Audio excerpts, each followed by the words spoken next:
Dear friends, हम देख रहे हैं मासिक असाइनमेंट बिजनेस स्टडीज़ का क्लास 12th का। और आपका जो भी क्वेश्चन पेपर का आप सॉल्यूशन चाहते हैं वो भेज सकते हैं हमारे व्हाट्सएप नंबर 8469022568। ये ध्यान रखें, इस नंबर पे केवल आप क्वेश्चन पेपर भेजने के लिए ही कांटेक्ट करें। आपके जो भी क्वेश्चन पेपर हैं आप साफ फ़ोटो खींच करके सॉल्यूशन पाने के लिए, सॉल्यूशंस के लिए सेंड कर सकते हैं। 2021-22 का एग्ज़ाम पेपर होना चाहिए, बोर्ड के द्वारा जारी होना चाहिए, पर्सनल क्वेश्चन नहीं होना चाहिए और आपका क्वेश्चन पेपर जो है प्रिंटेड होना चाहिए। ध्यान रखना है आपको। तो आपके सॉल्यूशंस उसको बना दिए जाएंगे। ये भी एक स्टूडेंट ने भेजा है जिसका सॉल्यूशन आप देख रहे हैं। तो चलिए स्टार्ट करते हैं बिजनेस स्टडीज़ का सॉल्यूशन, इस पूरे पेपर का हल। तो यहाँ पर पहला क्वेश्चन है, सही विकल्प का चयन करना है। प्रबंध है, तो प्रबंध जो है एक कला और विज्ञान दोनों के रूप में है। तो ये आपने पढ़ा भी होगा। उसके बाद में इसका डी ऑप्शन करेक्ट हो जाएगा। सेकंड क्वेश्चन है, प्रबंध एक पेशा है। यह कथन जो है अमेरिकन प्रबंध एसोसिएशन का है। मैंने पिछले वीडियो में 11th क्लास का जब बिजनेस स्टडीज़ का सॉल्यूशन कराया था तब मैंने बताया था, काफ़ी इंपॉर्टेंट रहेगा ये अमेरिकन एसोसिएशन। तीसरा जो क्वेश्चन है, प्रबंध की प्रकृति है। तो प्रबंध की प्रकृति है जन्मजात प्रतिभा अथवा अर्जित प्रतिभा दोनों के रूप में। तो ये भी ऑप्शन आया था 11th क्लास में भी। सी पार्ट सही है इसका। इसके बाद में प्रबंध का जो सार है वो कैसा है। तो प्रबंध का जो सार है वो होगा आपका समन्वय। ए ऑप्शन करेक्ट होगा, यानी कोऑर्डिनेशन। ए ऑप्शन बिल्कुल करेक्ट है। इसके बाद में एसेंस के बाद में आते हैं बी पार्ट पे, कि इन्हीं 4 प्रश्नों के उत्तर देने हैं। तो मैंने तो सारे प्रश्न बता रखे हैं आपको। तो चलिए स्टार्ट करते हैं। पांचवा जो क्वेश्चन पूछा गया आपसे, इसमें पूछा गया प्रबंध की विशेषताओं का वर्णन कीजिए। प्रबंध की बहुत सारी विशेषताएं हैं, इसमें से मैं आपको केवल फटाफट लाइन वाइज बताते जाऊंगा। आप इन क्वेश्चंस को देख करके आराम से वीडियो को पॉज करना और आराम से पढ़ लेना और लिख लेना। प्रबंध की विशेषताएं जो हैं वो हैं, पहली आपकी, प्रबंध एक प्रक्रिया है। Management is a process. ठीक है, ये पहली विशेषता हो गई, इसके बारे में हम थोड़ा सा लिख देंगे। दूसरी विशेषता आ जाएगी, प्रबंध एक सामूहिक क्रिया है। Management is A group activity. ठीक है, सामूहिक प्रक्रिया है, management is A group activity. इसके बारे में भी आप इसी तरह से यहाँ पर जो लिखा गया है इसको आप आराम से देख करके लिख सकते हैं। इसके बाद में जो तीसरा क्वेश्चन है उसकी बात का मतलब, इसका तीसरा जो है इसका क्या विशेषता है उसकी बताएं। तो तीसरे में हम बता सकते हैं प्रबंध जो है मानवीय प्रयासों से संबंधित है, यानी related with the human efforts है। उसके बाद में चौथा है, प्रबंध एक सतत क्रिया है, यानी management is A continuous process या एक्टिविटी। ठीक है, ये चीज़ हमें इसकी विशेषताओं के बारे में लिखनी होंगी। इसके बाद में हम बात कर सकते हैं नेक्स्ट की, प्रबंध अधिकारों की श्रृंखला है, यानी management is a hierarchy of authority. उसके बाद में आते हैं हम नेक्स्ट, या सीरीज ऑफ अथॉरिटी आप लिख सकते हो। इसके बाद में सिक्स्थ जो है इसकी जो विशेषता की बात करें तो सार्वभौमिक प्रक्रिया है। और प्रबंध जो है यूनिवर्सल, यानी कि मैनेजमेंट यूनिवर्सल प्रोसेस है। ठीक है, ये इस तरह से लिख सकते हो। सातवां जो पार्ट है इसमें हम लिख सकते हैं प्रबंध कला और विज्ञान दोनों हैं, ये भी इसकी विशेषता है। तो अभी अभी हमने पहले क्वेश्चन में या दूसरे क्वेश्चन में ही देखा था। तो यहाँ पर जो है इसका आंसर भी यही लिखेंगे हम, प्रबंध कला और विज्ञान दोनों हैं। Management is an art as well as a science.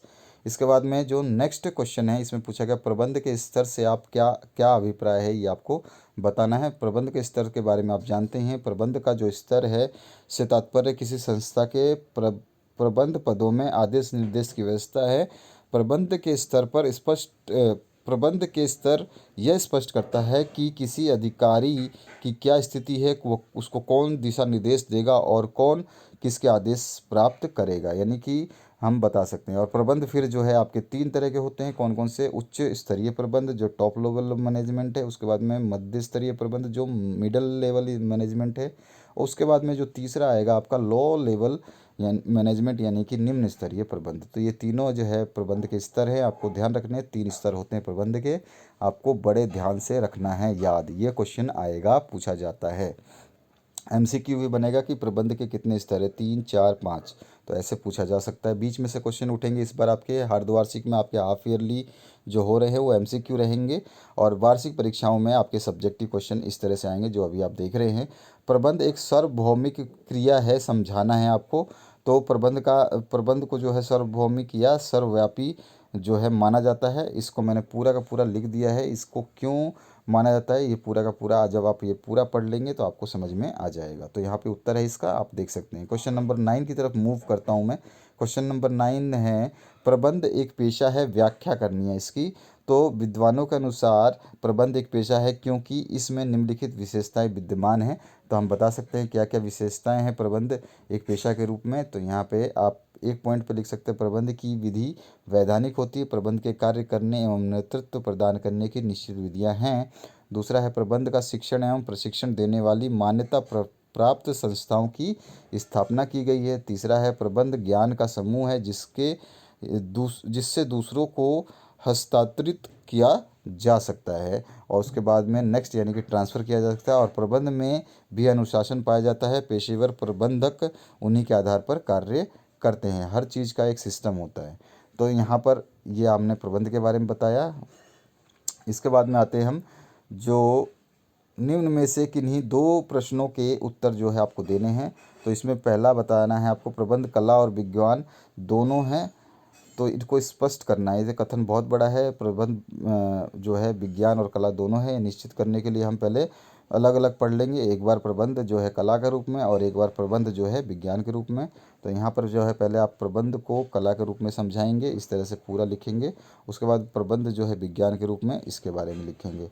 तो ये सारा का सारा सोल्यूशन जो है आपको कंप्लीट देना होगा और लास्ट में निष्कर्ष निकाल देंगे कि उपयुक्त कथन से हम जो है कह सकते हैं ये ठीक है। तो ये इसका आंसर हो जाएगा। कंप्लीट सॉल्यूशन और बेस्ट सॉल्यूशन दूंगा, इससे बेस्ट सॉल्यूशन आपको कहीं नहीं मिलेगा। 11वां क्वेश्चन जो है, प्रबंध की सभी स्तर पर समन्वय की आवश्यकता होती है। स्पष्ट कीजिए। समन्वय मतलब कोऑर्डिनेशन की आवश्यकता होती है। तो समन्वय का अर्थ या परिभाषा हम बता सकते हैं कि कभी कभी पूछ लेता है, तो meaning and definition of coordination. तो बिखरे हुए तंत्रों को किसी नियत उद्देश्य से श्रृंखलाबद्ध करना, एक सूत्र में पिरोना ही समन्वय कहलाता है। यानी कि कोई चीज़ को हम ऑर्डर से कर दे तो उसी को हम कोऑर्डिनेशन कहते हैं, कि इसके बाद ये होगा, इसके बाद ये करना है, इसके बाद ये करना है। और उसके बारे में फिर हम बताएंगे कि जो ये इसका अर्थ क्या है, इसको कंप्लीट समझा देंगे एक बार। और इसके बाद में जो है इसका पूरा का पूरा जो आंसर जो इसमें पूछा गया है वो हम अलग अलग लोगों के हिसाब से, जो कई मैंने डेफिनेशन भी दी हैं ताकि आपसे पूछ ले कि मान लो किसी सामान्य किसी सामान्य उद्देश्य की पूर्ति हेतु की जाने वाली विभिन्न क्रियाओं के मध्य एकता बनाए रखने के उद्देश्य से सामूहिक प्रयत्नों में सुव्यवस्था करने को समन्वय कहते हैं। ये कथन किसका है? ये क्वेश्चन आ गया आपका एमसीक्यू, समझ में आ गया? ऐसे ही आ जाएगा। तो मूने तथा रेले का, तो ये ऑप्शन होगा आपका। कुटज तथा ओ का जो है ये वाला है। तो इस तरह से आपको ये सारे जो क्या कहते हैं डेफिनेशन आपको याद रखनी होंगी, किसने क्या कहा था। एमसीक्यू में ये क्वेश्चंस बनेंगे। इसके बाद आते हैं हम एडवांटेजेस बताने, समन्वय के महत्व या लाभ को हम बता सकते हैं। तो इस तरह से पॉइंट टू पॉइंट वाइज बताएंगे। तो एक नंबर है आदेशों एवं निर्देशों की एकता, unity of command and directions. उसके बाद दूसरा जो है आपका आ जाएगा विविधता में एकता, यूनिटी एंड एडिस्ट डाइवर्सिटी। उसके बाद में हम और आगे देखेंगे इसके। तो तीसरा आ जाएगा कुल उपलब्धि में वृद्धि, यानी टोटल अकॉम्प्लिशमेंट इन क्रीजेस। उसके बाद में हम आ जाते हैं नेक्स्ट क्वेश्चन पे। तो यहाँ मतलब इसका नेक्स्ट पार्ट में जो चौथा पार्ट है, इसको चौथे पार्ट में उच्च कर्मचारी मनोबल, हाई मोरल ऑफ एम्प्लॉयज़। उसके बाद में पांचवा हम लिख सकते हैं मानवीय संबंधों पर बल, यानी एम्फेसिस ऑन ह्यूमन रिलेशंस। तो ये जो रिलेशंस है ये ठीक है, यहाँ पे रिलेशंस पूरा एक साथ है।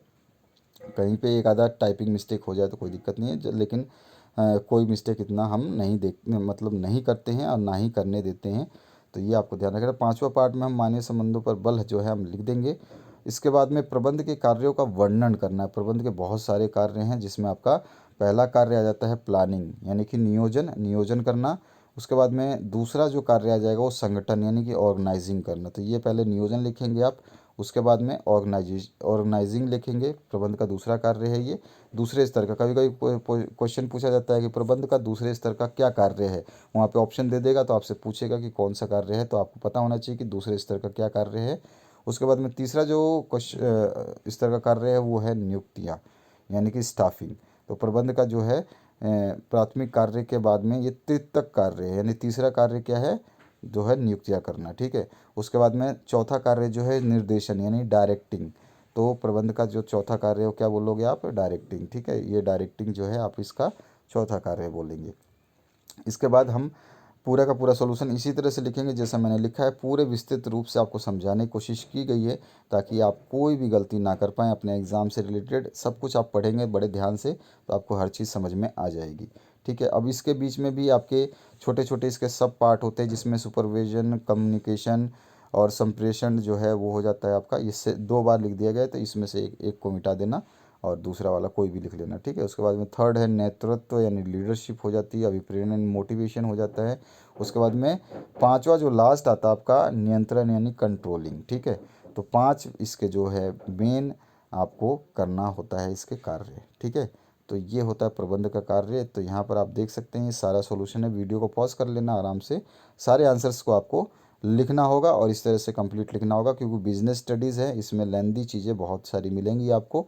तो इस तरह से आपको लिखना होगा। और आशा करता हूँ इस वीडियो को लाइक कर दिया होगा, शेयर कर दीजिए अपने दोस्तों के साथ। आपको ज़रूरत लगे तो सब्सक्राइब कर लीजिए, क्योंकि आपके जब भी वीडियो बनेंगे अगर आप सब्सक्राइब करके बटन दबा चुके हो तो आपको नोटिफिकेशन मिलता रहेगा। और आपके सभी सब्जेक्ट के सॉल्यूशंस बना दिए गए हैं, जिनकी लिंक प्लेलिस्ट डिस्क्रिप्शन बॉक्स में अवेलेबल है, तो उसको आप देख करके सारे सब्जेक्ट को आंसर्स के साथ में देख सकते हैं। Have a good day, have a nice day और best of luck for your examinations.